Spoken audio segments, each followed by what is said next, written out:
ओम श्री गणेशाय नमः। सभी पर भगवान श्री हरि की कृपा बनी रहे, इसी सुमंगल कामना के साथ आइए श्रवण करते हैं पूर्णमासी व्रत कथा। पूर्णमासी व्रत कथा इस प्रकार है। द्वापर युग में एक समय की बात है। यशोदा माँ ने भगवान श्री कृष्ण से कहा, हे कृष्ण, तुम सारे संसार के उत्पन्न करता, पोषक तथा संहार करता हो। आज हमसे कोई ऐसा व्रत कहो जिसके करने से स्त्रियों को विधवा होने का मृत्यु लोक में भय न रहे तथा सभी प्रकार के मनुष्यों की कामनाएं पूर्ण हो। भगवान श्री कृष्ण बोले, हे माता, तुमने अति सुंदर प्रश्न किया है। मैं तुमसे ऐसे ही व्रत को विस्तार से कहता हूँ। सौभाग्य प्राप्ति के लिए स्त्रियों को 32 पूर्णमासी का व्रत करना चाहिए। इस व्रत को करने से स्त्रियों का सौभाग्य अचल होता है तथा भगवान शिव की भक्ति भी अचल होती है। यशोदा माँ कहने लगी, हे कृष्ण, सर्वप्रथम इस व्रत को मृत्यु लोक में किसने किया था? विस्तार पूर्वक हमसे कहो। कृष्ण भगवान बोले, इस भूमंडल पर एक अत्यंत प्रसिद्ध राजा चंद्रहास से पालित अनेक प्रकार के रत्नों से परिपूर्ण कातिका नाम की सुंदर नगरी थी। वहाँ पर धनेश्वर नाम का एक ब्राह्मण था। उसकी पत्नी सुशीला तन मन दोनों से ही सुंदर थी। दोनों बड़े प्रेम से रहते थे, कोई कमी नहीं थी, लेकिन संतान ना होने का बड़ा दुख था। एक समय बड़ा तपस्वी योगी उस नगर में आया। योगी उस ब्राह्मण के घर को छोड़कर अन्य सब घर से भिक्षा लेता था। रूपवती से वह भिक्षा नहीं लेता था। उस योगी ने एक दिन रूपवती से भिक्षा न लेकर किसी अन्य घर से भिक्षा लेकर गंगा किनारे जाकर खा रहा था। तभी धनेश्वर ने योगी का ये सब कार्य किसी तरह देख लिया। अपनी भिक्षा के अनादर से दुखी होकर धनेश्वर योगी से बोला, महात्मन, आप सब घर से भिक्षा लेते हैं परंतु मेरे घर से भिक्षा नहीं लेते, इसका क्या कारण है?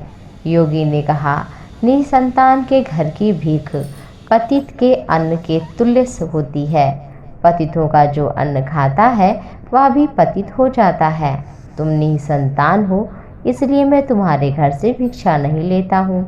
यह सुनकर धनेश्वर मन में बड़ा दुखी हुआ। हाथ जोड़कर योगी के पैरों पर गिर पड़ा। आर्त भाव से कहने लगा, हे महाराज, यदि ऐसा है तो मुझको पुत्र प्राप्ति का उपाय बताइए। आप सर्वज्ञ हैं, मुझ पर अवश्य ही कृपा कीजिए। धन की मेरे घर में कोई कमी नहीं, परंतु मैं पुत्र ना होने के कारण अत्यंत दुखी हूँ। आप मेरे इस दुख का हरण करें, आप सामर्थ्यवान हैं। यह सुनकर योगी कहने लगे, हे ब्राह्मण, तुम चंडी की आराधना करो। घर आकर उसने अपने स्त्री से सब वृतांत कहा। स्वयं तप के निमित्त वन में चला गया। वन में जाकर चंडी की उपासना उपवास किया। 16वें दिन स्वप्न में माँ ने दर्शन दिया। कहा, हे धनेश्वर, तुम्हें पुत्र होगा परंतु 16 वर्ष की आयु में मृत्यु हो जाएगी। यदि तुम दोनों स्त्री पुरुष 32 पूर्णमासी का व्रत विधि पूर्वक करोगे तो वह दीर्घायु होगा। जितनी तुम्हारी सामर्थ्य हो आटे के दिए बनाकर शिव जी का पूजन करना, परंतु पूर्णमासी 32 करना। प्रातःकाल होने पर इसी स्थान के समीप तुम्हें एक आम का वृक्ष दिखाई देगा। उस पर एक फल होगा, तोड़कर अपनी स्त्री को दे देना। ऋतु स्नान के पश्चात यदि वह स्वच्छ होकर शिव जी का ध्यान करके खा लेगी, तब भगवान शिव की कृपा से उसे सुंदर पुत्र होगा। ब्राह्मण प्रातःकाल उठा तो आम का वृक्ष देखा, उस पर एक फल लगा था। आम के वृक्ष पर चढ़कर तोड़ने का प्रयास किया, नहीं तोड़ पाया। विघ्न विनाशक गणपति जी की आराधना की, तब वह वृक्ष पर चढ़ गया और आम का फल तोड़ करके ले आया। अपनी स्त्री को देख करके सारी बात बताई। उस फल को ग्रहण करने से पत्नी उसकी गर्भवती हो गई। देवी माँ की कृपा से सुंदर पुत्र हुआ, इसलिए पुत्र का नाम भी देवी दास रखा। माता पिता के हर्ष और शोक के साथ वह बालक शुक्ल पक्ष के चंद्रमा की भांति अपने पिता के घर में बढ़ने लगा। भवानी की कृपा से सुंदर सुशील विद्या में निपुण था।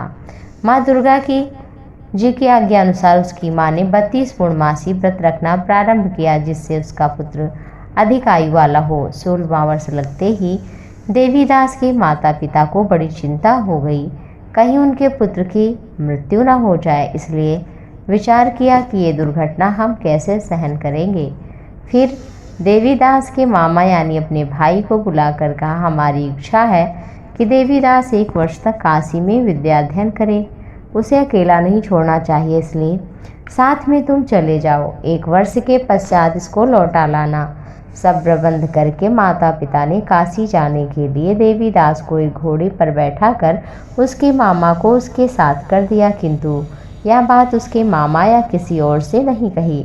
धनेश्वर ने सपत्नीक अपने पुत्र की मंगल कामना तथा दीर्घायु के लिए भगवती दुर्गा की आराधना और पूर्णमासियों का व्रत आरंभ किया। इस तरह 32 पूर्णमासी का व्रत पूर्ण किया। कुछ समय पश्चात एक दिन दोनों मामा भांजे मार्ग में रात्रि बिताने के लिए किसी गांव में ठहरे हुए थे। उस दिन गांव में एक ब्राह्मण की बड़ी सुंदर सुशीला विदुषी गुणवती कन्या का विवाह होने वाला था। जिस धर्मशाला के अंदर बरबारात ठहरी हुई थी, उसी धर्मशाला में देवीदास और उसके मामा भी ठहरे हुए थे। संयोग बस कन्या को तेल आदि चढ़ाकर मंडप का कार्य किया गया तो वर को धनुर्वात लग्न के समय हो गया। वर के पिता ने अपने कुटुंबियों से परामर्श करके निश्चय किया, यह देवीदास मेरे पुत्र जैसा सुंदर है, मैं इसके साथ लग्न करा दूं और विवाह के अन्य कार्य मेरे लड़के के साथ हो जाएंगे। ऐसा सोचकर देवीदास के मामा से जाकर बोला कि तुम थोड़ी देर के लिए अपने भांजे को हमें दे दो, जिससे विवाह के लग्न का सब कार्य सुचारू रूप से हो सके। तब उसका मामा बोला कि जो धन मिलेगा वो हमें दिया जाए, तब ऐसा हो पाएगा। यह बात वर के पिता ने स्वीकार कर लिया और वर बढ़ने के लिए भेज दिया। उसके साथ सारा विवाह का कार्य रात्रि में संपूर्ण हुआ। पत्नी के साथ वह बैठा भोजन नहीं कर रहा था, सोच रहा था पता नहीं किसकी पत्नी होगी, और आंखों में आंसू भी थे। तब बधू ने कहा, क्या बात है? तब उसने सारी बात बता दी। तब कन्या बोली, ब्रह्म विवाह के विपरीत ये कैसे हो सकता है? मैंने देवता ब्राह्मण अग्नि के समक्ष आपको पति माना है, इसलिए आप ही मेरे पति हैं।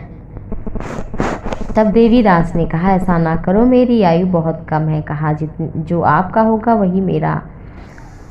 तो कहा, हे स्वामी उठिए, भोजन करिए, निश्चय आपको भूख लगी होगी। दोनों ने भोजन किया, रात्रि में विश्राम किया। प्रातःकाल देवीदास ने अपनी पत्नी को 3 नगों से जड़ी हुई एक अंगूठी दिया और कहा, इसे रख लो, संकेत समझकर पुष्प वाटिका भी लगा लो और उसमें एक 9 मल्लिका लगाना, सुगंधी वाली। उसे प्रतिदिन सींचना, आनंद के साथ रहो। जब मेरा प्राणांत होगा तो ये फूल सूख जाएंगे और यदि हरे हो जाएं तो जान लेना मैं जीवित हूँ।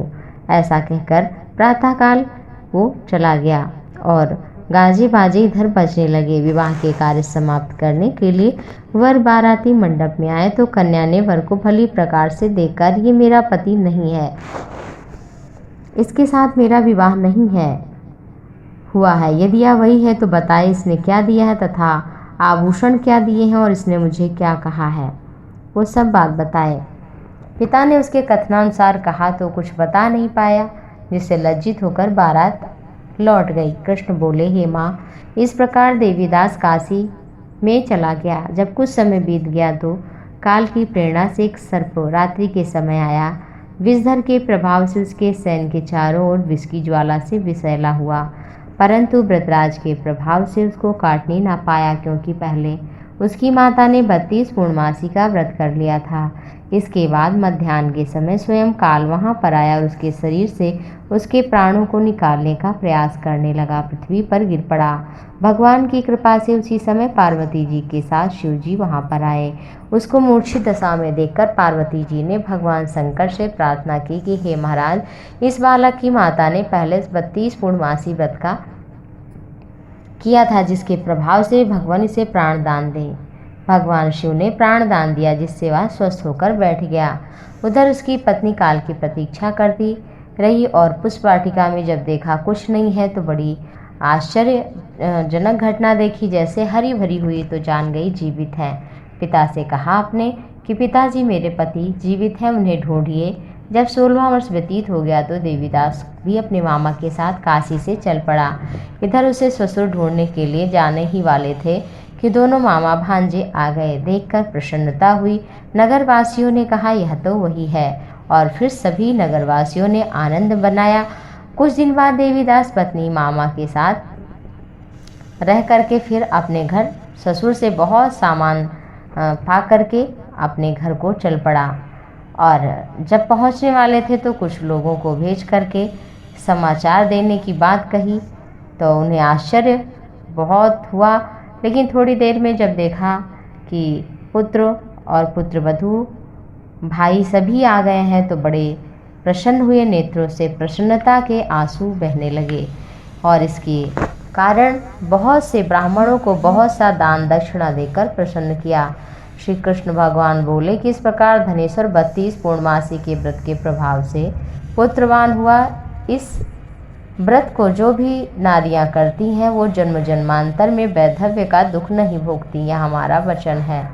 यह व्रत पुत्र पौत्र को देने वाला, सभी मनोकामना की पूर्ति करने वाला 32 पूर्णमासी का यह व्रत है।